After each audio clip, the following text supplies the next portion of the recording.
ನಮಸ್ಕಾರ ಎಲ್ಲ ಯೂಟ್ಯೂಬ್ ಮಂದಿಗೆ. ಕೊನೆಗೂ ಇವತ್ತು ದಿನ ಏನಿತ್ತಂದರೆ ಮೆಣಸಿನ್ಕಾಯಿನ ಒತ್ತಾಕೋದು. ಕೊನೆಗೆ ಹೊತ್ಕೊಂಡು ಮೆಣಸಿನ್ಕಾಯಿನ ಹೊಂಟಾಗ್ಬಿಟ್ವಿ. ಹೊತ್ಕೊಂಡು ಒಂದೊಂದು ತಲೆ ಕುಟ್ರಿ ಹಾಕೇ ಬಿಟ್ವಿ. ಅದೇನು ಮುಹೂರ್ತ ನೋಡಬೇಕು, ನೀನು ಹುಡ್ಸಿದ ಮುಹೂರ್ತನ. ಕೊನೆಗೂ ಹೊತ್ತಾಕಿ ಬರ್ಕ ಎಲ್ಲ ಮುಚ್ಚಾಕಿ ಗೊತ್ತಾಗ್ತಿಲ್ಲಪ್ಪ, ಗೊತ್ತಿಲ್ಲ ಈ ಅರ್ಥ. ಕೊನೆಗೂ ಇವತ್ತು ಕಿಚುರ್ಕಾಯಿ ಬೇರೆ ಹರಿದಿತ್ತು. ಕಿಚುರ್ಕಾಯಿನ ಹರಿಯಕ್ಕಂತ ಹೊಂಟೇ ಬಿಟ್ವಿ. ಏನು ಅರ್ಥವೇ ಆಗ್ತಿಲ್ವೇ ಈ ಕೇಸು? ಎಳೆ ಮಗು ಆಗಿದ್ದಿದ್ರೆ ಓಕೆ. ಕೊನೆಗೂ ಕಿಚುರ್ಕಾಯಿನ ಹರಿದು ಹಾಕೇ ಬಿಟ್ವಿ. ಹರಿದು ಹಾಕ್ಬಿಟ್ಟು ಊಟಕ್ಕೆ ಅಂತೇಳಿ ನಮ್ಮ ಮಾವ ತಮ್ಮ ಕೈ ಕಾಲು ಮಾರಿ ತೊಳ್ಯಾಕತ್ತಿದ್ರು. ತೊಳ್ಕೊಂಡು ಬುತ್ತಿ ತರಿಸೇ ಬಿಟ್ವಿ. ಕೊನೆಗೂ ಊಟ ಮಾಡಿ ಹೀಗೆ ಇದೀನಿ, ಚಾಪ್ರಿ ಥರ ಇದೀವ. ನಮ್ಮ ಮಾವ ತಮ್ಮ ಅಂತೂ ಊಟ ಮಾಡಕತ್ತಿದ್ರು. ಇಲ್ಲೊಬ್ಬ ಇದೆ ನೋಡಿ ನಮ್ಮ ಅಳಿಯ, ಊಟ ಮಾಡಿ ಓರ್ಲಿ ನೆಮ್ಮದಿಯಾಗಿ ಊಟ ಮಾಡಕತ್ತವ್ರೆ.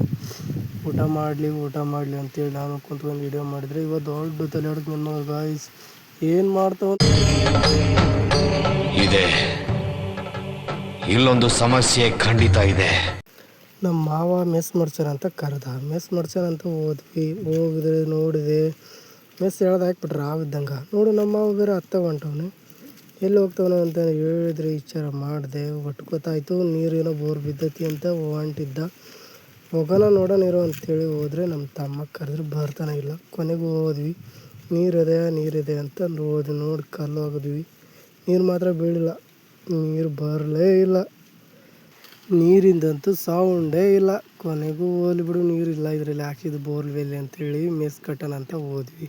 ನಮ್ಮ ತಮ್ಮ ನಮ್ಮ ಮಾವ ಬೇರೆ ಕುಸ್ತಿ ಆಡಕತ್ತಿದ್ರು. ಹೋಗ್ಲಿ ಅಂತೇಳೆಲ್ಲ ತುಳಿದು ಕಟ್ಟಕ್ಕಂತ ಹೋದ್ರು. ಕಟ್ಟೇ ಬಿಟ್ರು. ಕೊನೆಗೂ ಕುಸ್ತಿ ಆಡೋದೆಲ್ಲ ಸಾಕಾಗಿ ಸುಸ್ತಾಗಿ ಹೋಗಿದೆ ಅಷ್ಟೇ. ಅದನ್ನೆಲ್ಲ ಎಕರೆಡು ಹೊತ್ತಾಕಿ ಎಳೆದು ಕಟ್ಟತ್ಲೆ ಕೈ ಕೊರದೋಗ್ಯವು. ನಮ್ಮ ತಮ್ಮಗಂತೂ ಪೂರ್ತಿ ಡೀಲು.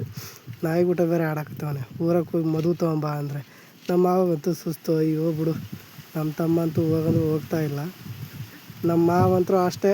ಅಲ್ಲಿ ನೋಡು ಬೇಸರ ಆಗಿದೆ ತುಂಬ. ಅಯ್ಯೋ ಬಿಡು, ನಮ್ಮ ತಮ್ಮ ಅಂತೂ ಒಳ್ಳೆ ಹೆಂಗವನೆ. ಹೋಗು ಅಂದರೆ ಹೆಂಗೆ ಮಾಡ್ತಾವ ನೋಡಿ. ಹೋಗಿ ಹೋಗೋಣ. ಕೊನೆಗೂ ಮೆಸ್ ಕಟ್ಟಿ ಹಾಕಿದ್ವಿ. ಕಟ್ಟಿ ಹಾಕಿ ಅಷ್ಟು ಒಂದೊಂದೆಲ್ಲ ಹಾಕೋಣಂತ ಹೋದ್ವಿ. ನಮ್ಮ ಮಾವ ಬೇರೆ ಹಗ್ಗ ಸುತ್ತಾನಂತ ಹೇಳಿದ್ದ. ಸುತ್ತಾಕಂತ ಬಂದ್ವಿ. ನಮ್ಮ ಮಾವ ಯಾವುದೋ ಸಾಂಗ್ ಅಡ್ಸಂತ ಕುಂತವನೆ. ಹೋಗಿ ನೋಡೋಣ ಅಂತ ಅಂದರೆ ಯಾವುದು ಅಂತ ಅಂದರೆ ಓ ಶಿವಗರ್ ಅಣ್ಣ, ನಿಮ್ಮ ಪ್ಯಾರಣ್ಣ ನಮ್ಮ ಮಾವ.